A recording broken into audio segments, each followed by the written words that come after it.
My husband told his parents about our bedroom problems.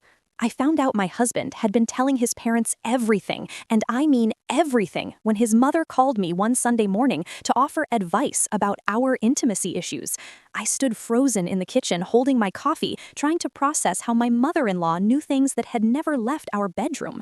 When I confronted Daniel that evening, he looked genuinely confused, like I was the one being unreasonable. He said, "I don't keep secrets from my parents, you know that." I asked him to list what he'd shared, and as the words left his mouth, our arguments about starting a family, my struggles with self-confidence, the one time I cried after we'd been intimate, I felt something inside me go completely cold. I told him those weren't secrets, they were private, and there's a difference. He didn't see it. He said his parents were his closest confidants and always had been, that they'd guided him through every major decision in his life, and this was no different. I asked him if he thought it was normal for his mother to know the details of our sex life, and he shrugged and said she was a grown adult. I stopped sleeping in our room that night. I moved to the guest room not out of anger, but out of a kind of grief I hadn't expected.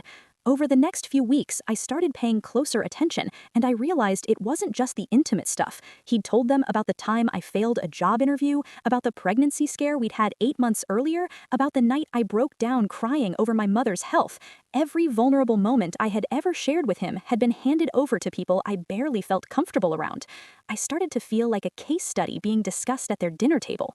I went to a therapist alone because I needed someone to tell me I wasn't overreacting, and she didn't tell me that. She said what I was describing was a significant boundary violation and that my husband had essentially never left his family system to build one with me.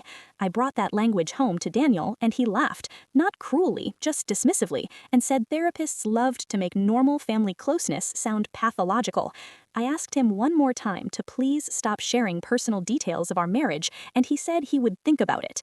2 days later, his sister texted me, saying she heard I'd been going through something emotionally and wanted me to know she was there for me.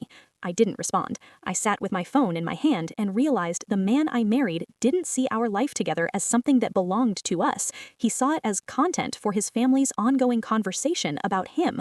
The plot twist isn't that I left. It's that when I finally told him I needed us to go to couples therapy or I couldn't continue, he called his mother first to ask her opinion, and she told him therapy was unnecessary, and he agreed with her. Standing in our hallway listening to that call, I understood for the first time that I had never been his partner. I had been his story.